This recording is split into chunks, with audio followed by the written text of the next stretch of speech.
Sou a Natália Moura, tenho 22 anos e fui a primeira da minha família a me formar na faculdade.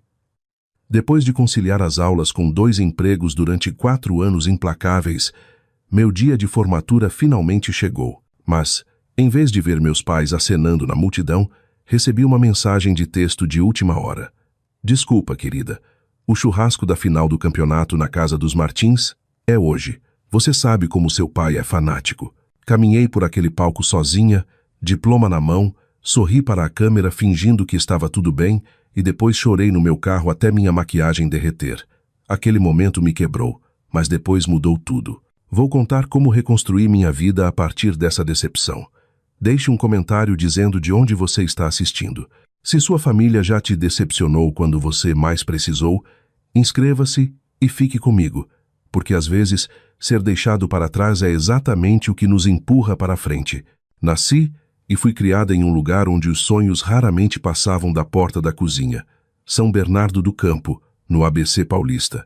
Um bairro onde todo mundo sabia quantos carros havia na garagem de cada vizinho, mas pequeno demais para alguém como eu esconder qualquer coisa por muito tempo. A casa onde morei com meus pais foi construída na época dos meus avós. Uma casa térrea com paredes cor de creme, agora desbotadas para um cinza encardido pela fumaça da cozinha e a poeira do tempo. Nosso quintal tinha mais terra batida do que grama.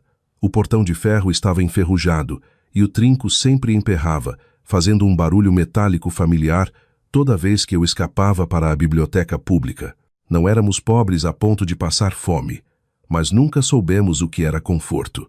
Meu pai, Darcy Moura, trabalhou como metalúrgico em uma montadora por mais de 15 anos antes de ser demitido nos cortes em massa. Desde então, ele vivia de bicos em oficinas mecânicas, pegando qualquer serviço que pagasse o dia, nunca se preocupando com previdência ou o futuro. Ele vivia pelo lema: mata um leão hoje, o de amanhã a gente vê depois. Minha mãe, Shirley, trabalhava meio período como manicure. O resto das horas ela passava grudada no celular, fazendo lives, cozinhando no Facebook ou fofocando nos grupos de WhatsApp com as amigas de longa data. Na nossa casa, 3 coisas eram tratadas como religião: cerveja gelada, futebol e tradição.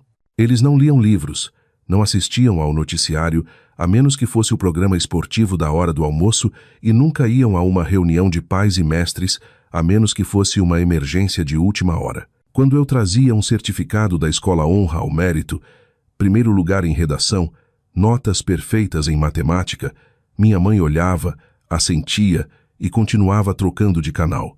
Meu pai resmungava algo como: legal, mas você já lavou o quintal?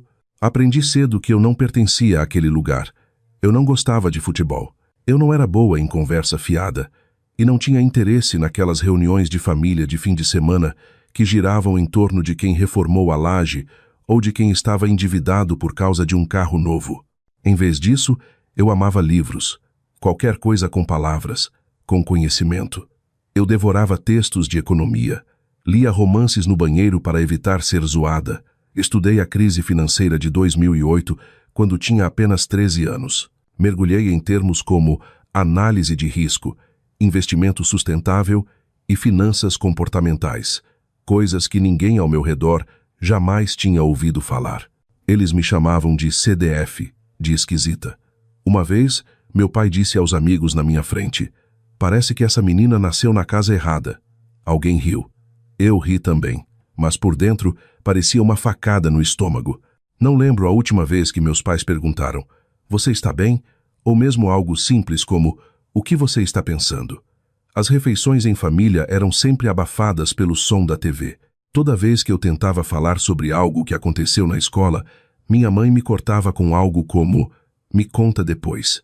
Essa parte da novela é boa. E o depois nunca chegava. Aprendi a ficar em silêncio. Aprendi a contar comigo mesma. Mas também aprendi a sonhar. Sonhar com um mundo além do ABC. Um lugar onde eu não precisasse pedir desculpas por ser diferente. Onde eu não precisasse me forçar a caber em um molde que nunca foi feito para mim. Eu sonhava com o dia em que alguém diria: Natália, precisamos de vozes como a sua. Ou algo tão simples quanto: nós te enxergamos. E quanto mais velha eu ficava, mais claro ficava. Se eu quisesse me libertar daquela gaiola invisível, teria que arrombar a fechadura sozinha. Ninguém viria me resgatar. Ninguém ia me entregar uma oportunidade de bandeja. Eu tinha que conquistar LA. Mas eu também sabia que, para fazer isso acontecer, eu tinha que esconder muita coisa, incluindo a verdade de que eu tinha me inscrito em 10 universidades diferentes, sem contar a ninguém da minha família. Lembro exatamente da noite em que enviei minha primeira inscrição. Era uma sexta-feira à noite. A casa inteira cheirava a frango a passarinho e a televisão gritava com o jogo do campeonato. Meu pai tinha feito um bolão com os vizinhos, enquanto minha mãe tirava uma fornada de pão de queijo. Eu estava no meu quarto, porta trancada, usando o notebook velho que trabalhei o verão todo para comprar de segunda mão. Minhas mãos tremiam enquanto eu clicava em enviar minha primeira inscrição para a USP, a Universidade de São Paulo, um lugar que eu nunca tinha ousado dizer em voz alta que sonhava em frequentar.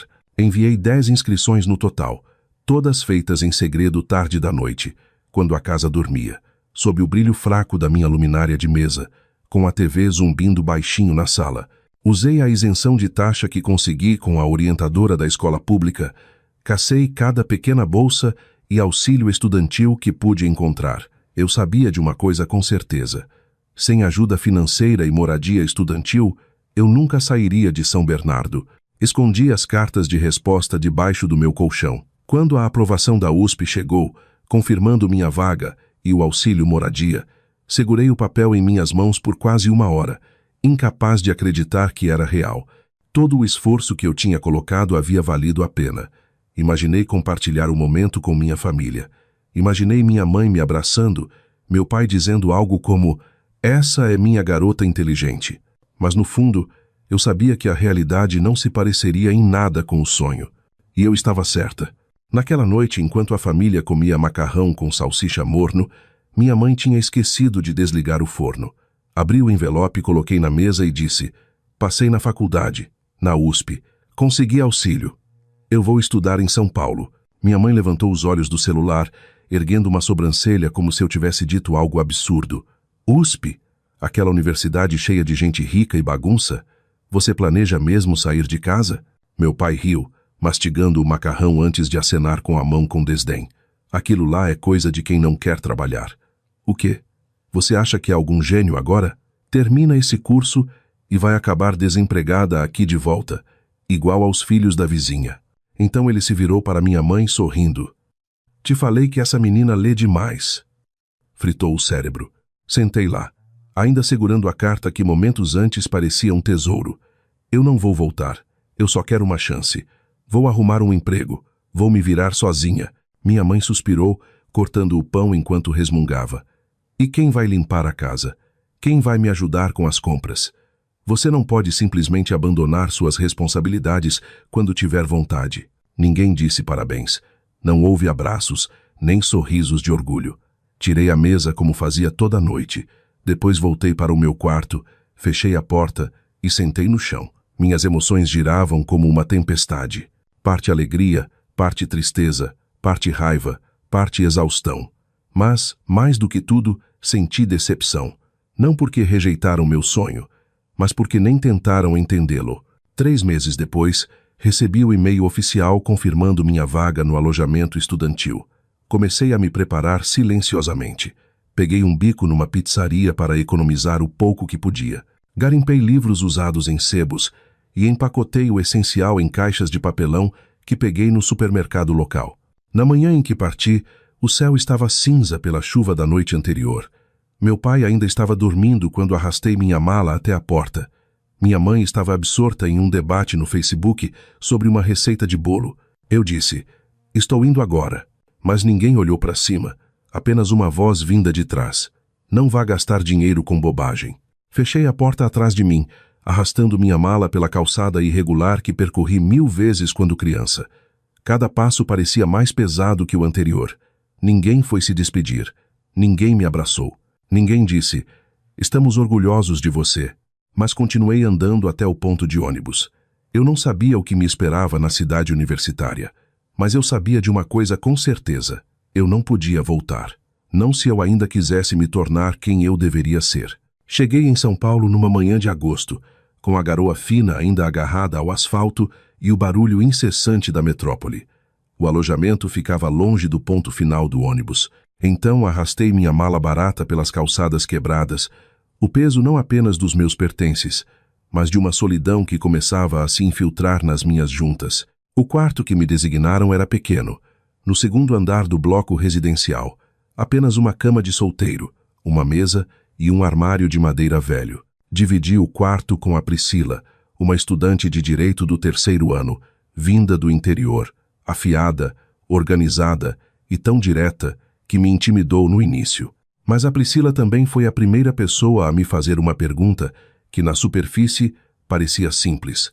Vindo de tão longe, seus pais te trouxeram. Eu não sabia o que dizer, então apenas forcei um sorriso e balancei a cabeça. Eu não estava pronta para que ninguém soubesse a verdade, que eu tinha embarcado em um ônibus intermunicipal como alguém fugindo de um lugar que nunca a acolheu de verdade. Durante minha primeira semana, consegui um emprego em uma pequena lanchonete perto do campus. Minha agenda lotou rapidamente. Aulas em tempo integral de manhã, trabalho das 14 horas às 20 horas, depois estudar até tarde da noite. Tornou-se um ciclo. Aula, trabalho, estudo, repetir. Minhas refeições eram salgados que sobravam da lanchonete ou macarrão instantâneo barato. Depois de apenas algumas semanas, comecei a perder o sono por pura exaustão. Um dia, adormeci durante uma aula de macroeconomia. Minha cabeça caiu sobre o livro como se eu estivesse tentando absorver conhecimento por osmose. Meu professor, Dr. Hélio, percebeu. Ele pediu para falar comigo depois da aula. Pensei que ele ia me dar uma bronca, mas em vez disso ele perguntou: "Em quantos empregos você está trabalhando?" Quando respondi com sinceridade, ele não julgou.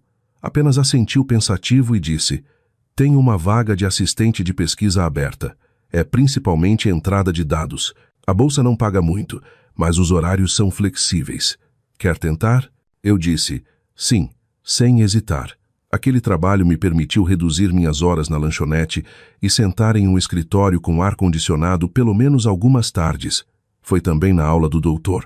Hélio que conheci o Jonas, um estudante de medicina com olheiras permanentes, e a Mel, estudante de engenharia, uma garota negra com tranças e uma mente afiada como um bisturi. Nós três começamos a estudar juntos na biblioteca nos fins de semana. Lentamente, eles se tornaram as primeiras pessoas com quem eu podia realmente me abrir. Uma noite, enquanto Jonas e eu trabalhávamos em um trabalho à 1h da manhã, ele brincou: "Natália, quando foi a última vez que você realmente descansou?" Dei de ombros. "Ensino fundamental, talvez?" Mel interveio, fingindo estar séria. "Deveríamos começar um clube. As pessoas que não entendem o conceito de relaxamento." E assim, o nome Trio Sobrevivência nasceu. Eles não eram apenas colegas de classe, eram o único espaço onde eu realmente me sentia ouvida. Eles entendiam a ansiedade de contar cada centavo para a conta de luz. Eles sabiam o que significava medir cada refeição e pular festas universitárias. Não por orgulho, mas porque não podíamos pagar a vaquinha da cerveja. Minha família nunca ligou para perguntar se eu estava conseguindo. Nunca perguntaram o que eu estava estudando, como eram meus amigos, se eu estava cansada. Toda vez que meu telefone tocava, eu sabia que seria uma de 3 coisas: mãe pedindo para eu verificar uma conta porque achava que era golpe, pai pedindo para eu pesquisar preços de peças de carro ou, pior: "Você tem algum dinheiro sobrando? Preciso comprar umas coisas." Com o tempo, aprendi a suspirar silenciosamente após cada ligação e voltar direto para minha lição de casa, como se nada tivesse acontecido. Não porque não doesse, mas porque eu sabia que se me permitisse sentir de verdade, eu desmoronaria. Cada semestre passava e eu mantinha minhas notas lá no alto. Ainda não sei como consegui, mas simplesmente consegui. Eu me joguei nos livros, no trabalho, em qualquer coisa que pudesse me ajudar a esquecer que eu estava vivendo uma vida que parecia uma sombra. E então, 4 anos passaram mais rápido do que eu esperava. Minha última primavera chegou banhada por uma luz suave e uma corrida contra o tempo para terminar meu TCC. Fui indicada para um estágio prestigiado em uma empresa de investimentos sustentáveis em Florianópolis. E meus amigos voaram também. Jonas passou na residência médica e Mel recebeu uma oferta para um programa de pesquisa. Nós, o trio sobrevivência, tínhamos escalado cada camada de poeira, cada rachadura escondida, cada barreira invisível. Estávamos fortes no topo da nossa própria criação, prontos para cruzar aquele limiar final, a formatura. E eu acreditei com todo o meu coração que desta vez meus pais viriam. Eles tinham que vir. Como poderiam perder o dia em que sua filha se tornava a primeira formada da família? Comecei a planejar aquele dia 3 meses antes. Enviei um convite oficial para casa, completo com um mapa do campus, instruções de estacionamento e um bilhete escrito à mão. Já reservei o hotel, então vocês não precisam se preocupar com nada. Até liguei para minha mãe diretamente para confirmar se tinham recebido tudo. Ela atendeu, a voz estranhamente animada. Recebemos. Não se preocupe, querida. De jeito nenhum perderíamos sua formatura, né? Ouvindo aquelas palavras, senti lágrimas brotarem. Esperei 14 anos para ouvi-las. Reservei um hotel perto do campus. Quase R$ 800 por 2 noites. Isso era 3 semanas de trabalho no meu estágio. Cada turno, cada economia raspada. Mas eu não me importava. Chamei isso de investimento em uma memória que valia a pena criar. Também reservei uma mesa em uma cantina italiana, elegante o suficiente para marcar a ocasião, mas não excessivamente extravagante. Até pré-selecionei o menu, a lasanha que eu lembrava que minha mãe gostava. Toda semana eu ligava para casa para fazer a contagem regressiva. 6 semanas, mãe e pai. Sim, estou contando os dias. Só mais 3 semanas. Seu pai está procurando uma camisa bonita para usar. Agarrei-me a essas respostas como a uma tábua de salvação. Mas, como tudo na minha história, aquela corda começou a desfiar. 3 semanas antes da formatura, quando mencionei passes de estacionamento, minha mãe mudou de assunto. 2 semanas antes, mandei uma foto do meu vestido. Ela respondeu com um bonitinho. Mas naquele mesmo fim de semana, descobri que os vizinhos, os Martins, estavam organizando o maior churrasco de todos os tempos. Era a final do campeonato e o time do meu pai estava na disputa. Eles tinham contratado até pagode ao vivo. Gelei. Os Martins. Final do campeonato. 2 coisas que ouvi a vida toda. O fim de semana da final caiu no mesmo fim de semana da minha formatura. Pensei que vocês disseram que vinham com certeza. Enviei a mensagem. Só no dia seguinte recebi uma resposta. A coluna do seu pai travou. Ele não consegue dirigir tanto tempo.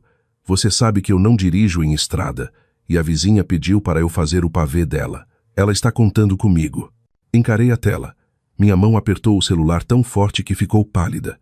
A cerimônia de formatura estava marcada para as 10 horas da manhã de domingo. O jogo só começava às 16 horas. A viagem de São Bernardo até o campus era curta. Eles podiam absolutamente conseguir. Eles só não queriam. Enviei uma mensagem. Mãe, este é o dia pelo qual trabalhei 4 anos. É também a primeira vez que alguém da nossa família se forma na faculdade. É importante. Ela respondeu 5 minutos depois com apenas uma frase. Não faça tanto drama, querida. Haverá muitas outras ocasiões. Mordi o lábio com força e fiquei em silêncio. Não mandei mais nada. Fui buscar minha beca. Quando a funcionária me entregou o tecido preto e o capelo, virei o rosto rapidamente, com medo que ela visse meus olhos vermelhos. Ainda segurei os lugares deles na cerimônia. Segunda fila, lado esquerdo, 3 cadeiras vazias. Na noite anterior à formatura, preparei tudo com cuidado. Vestido passado, sapatos engraxados. À quase meia-noite, deixei um recado na caixa postal dos meus pais. Amanhã é a formatura. Começa às 10 horas. Guardei os lugares. Mesmo se atrasarem, ainda espero ver vocês. Na manhã seguinte, acordei às 6 horas. Me vesti em silêncio. O campus estava lotado. Todo mundo tinha alguém. Risadas, nomes sendo chamados, flashes de câmeras. Caminhei até a área de check-in. Às 9h52, a tela do meu celular acendeu. Meu coração disparou. Mas não era uma mensagem. Era uma notificação do Facebook. Shirley Moura tinha acabado de postar 3 novas fotos. Toquei para abrir. A primeira foto era uma mesa transbordando de comida, cerveja e a legenda sobre o esquenta. A segunda mostrava minha mãe com a vizinha, ambas sorrindo com a camisa do time. A terceira era uma selfie em grupo na frente de uma TV gigante com a legenda: Domingo de final. É melhor que qualquer festa. Verifiquei a hora. 9h56. Fiquei paralisada. Minhas mãos tremiam tanto que tive que segurar a gola da beca. Então, uma voz ecoou. Natália Moura. Engoli o nó na garganta. Respirei fundo, caminhei até o centro do palco, cercada por centenas de mãos aplaudindo. Não para mim. Recebi meu diploma. Sorri para a câmera e assim que me virei para sair, olhei para a segunda fila à esquerda. 3 cadeiras vazias, nunca usadas. Depois da cerimônia, enquanto todos se reuniam para fotos com as famílias, passei por eles quietamente, evitando olhares de pena. Caminhei direto de volta para o alojamento, ainda de beca, e quando a porta fechou, finalmente me permiti desabar e chorar. Não porque eles não apareceram, mas porque eu realmente acreditei que dessa vez seria diferente. 2 dias depois, meu telefone tocou. Era meu pai. Atendi, com a voz ainda rouca. Alô? A voz dele veio leve como sempre. Oi, Natália. Preciso de um favor. O telhado tá com goteira, parece que a parte dos fundos já era. O pedreiro disse que vai custar uns 3.200. Sua mãe disse que você ganhou um dinheiro de presente de formatura. E naquele momento, percebi que para eles, o diploma que eu segurava importava menos do que uma conta de conserto de telhado. Não lembro como terminei a ligação. Só lembro de sentar na cama depois, imóvel, com aquela frase ecoando. Sua mãe disse que você ganhou um dinheiro. Nenhum parabéns, nenhum estamos orgulhosos, apenas um pedido. Mais uma vez, eu era um caixa eletrônico emocional. Naquela noite, não dormi. Abri meu notebook e entrei no portal da empresa em Florianópolis, onde eu tinha aceitado a oferta de emprego. Digitei um e-mail curto para o RH. Devido a circunstâncias pessoais inesperadas, gostaria de saber se é possível começar antes da data original. Estou pronta para me mudar para Florianópolis a qualquer momento. Na manhã seguinte recebi a resposta. Apoiamos totalmente. A empresa fornecerá 2 semanas de moradia temporária. Envie os detalhes do voo. Arrumei minhas coisas. Não muito. Roupas, laptop, livros e uma foto emoldurada com Jonas, Mel e Priscila. Antes de sair de São Paulo, liguei para minha mãe. Estou me mudando para Florianópolis na terça-feira. Não posso ajudar com o telhado agora e preciso de um tempo. Quando estiver pronta, eu entro em contato. Silêncio do outro lado. E ela respondeu, irritada. Você está falando como se tivéssemos feito algo terrível. Família ajuda família. Não esqueça quem te criou. Mordi o lábio. Não esqueci. Mas a ajuda deve vir do amor, não da culpa. Desliguei. Na terça-feira, arrastei minha mala para fora do campus. Eu não sabia exatamente o que me esperava em Floripa, mas sabia disso. Estava levando comigo a única pessoa com quem eu realmente podia contar. Eu mesma. Florianópolis me recebeu com o sol brilhando e um ar estranho e novo. Liberdade. O apartamento temporário que a empresa arranjou ficava perto da beira-mar. Pequeno, mas limpo, com uma vista que parecia uma promessa. Nunca tinha vivido em um lugar onde nada me lembrasse de deveres. A primeira semana na empresa passou como um sonho. Colegas gentis, um gerente atencioso. Eu não tinha ligado para casa. Eu precisava ver como era a vida sem as críticas da minha mãe, sem o olhar cético do meu pai, e era mais fácil respirar. Até que, numa manhã de sábado, meu telefone começou a vibrar sem parar. Chamada perdida atrás de chamada perdida. Depois de 7 meses de silêncio total, o nome mãe brilhou na tela. Meu peito apertou, mas não atendi. A mensagem veio depois. Seu pai e eu estamos pensando em visitar Florianópolis. Achamos passagens baratas para o próximo fim de semana. Você está livre? Encarei aquelas palavras. Nenhum como você está, por meio ano. E de repente queriam visitar. Eu sabia que meus pais não viajavam à toa. Havia uma agenda. Respondi com cuidado. Se vierem, devem ficar em um hotel. Meu apartamento é muito pequeno. No final, concordei em encontrá-los. Eles chegaram numa sexta-feira. Minha mãe desceu do táxi segurando um pote de biscoitos e meu pai parecia visivelmente mais velho. O abraço foi educado, mas senti o descompasso. Eu era uma versão atualizada de mim mesma. Eles eram os mesmos. Levei-os para jantar frutos do mar. Eles reclamaram dos preços, perguntaram sobre o trabalho por educação. Então meu pai largou o copo de cerveja e disse: "Na verdade, viemos porque precisamos falar com você. Um amigo meu, o Betão, está abrindo um negócio de terrenos, um loteamento novo no interior.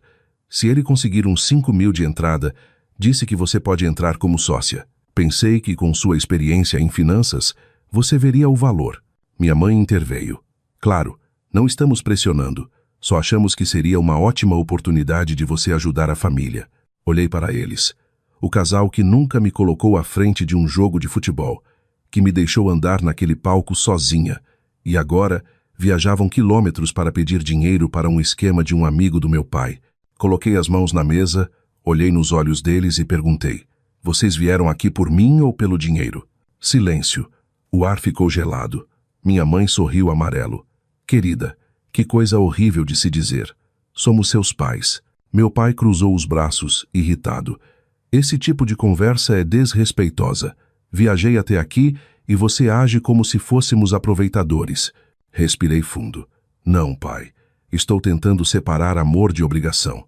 Toda vez que precisávamos de família, éramos uma opção.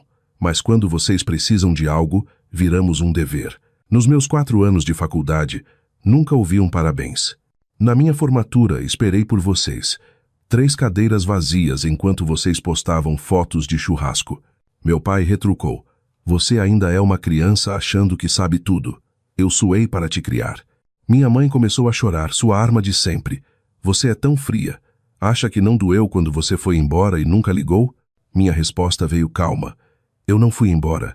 Eu me afastei de um relacionamento que só fluía em uma direção, e isso foi a única coisa que me manteve viva." Levantei. Deixei dinheiro na mesa para pagar o jantar. Vou pagar o jantar, como paguei por tudo o resto, incluindo a confiança. Saí do restaurante. Caminhei para casa sob uma chuva fina, mas com o coração mais leve do que nunca. A mensagem veio à meia-noite: "Pode nos levar ao aeroporto amanhã. Táxi é caro." Respondi: "Do hotel. Andem até o ponto. O ônibus executivo vai direto para o aeroporto. Boa viagem." 1 ano depois, neste exato dia, estou parada na trilha ao redor da Lagoa da Conceição, vendo o sol nascer sobre a água. Ninguém está ao meu lado e não preciso que esteja. Vim sozinha, mas não sou mais a menina que se formou em silêncio. Sou Natália Moura, analista financeira sênior. Tenho meu próprio apartamento, estantes que eu mesma montei e uma vida que ninguém me deu. Depois daquele confronto, desenhei limites claros. Nada de transferências, nada de investimentos conjuntos.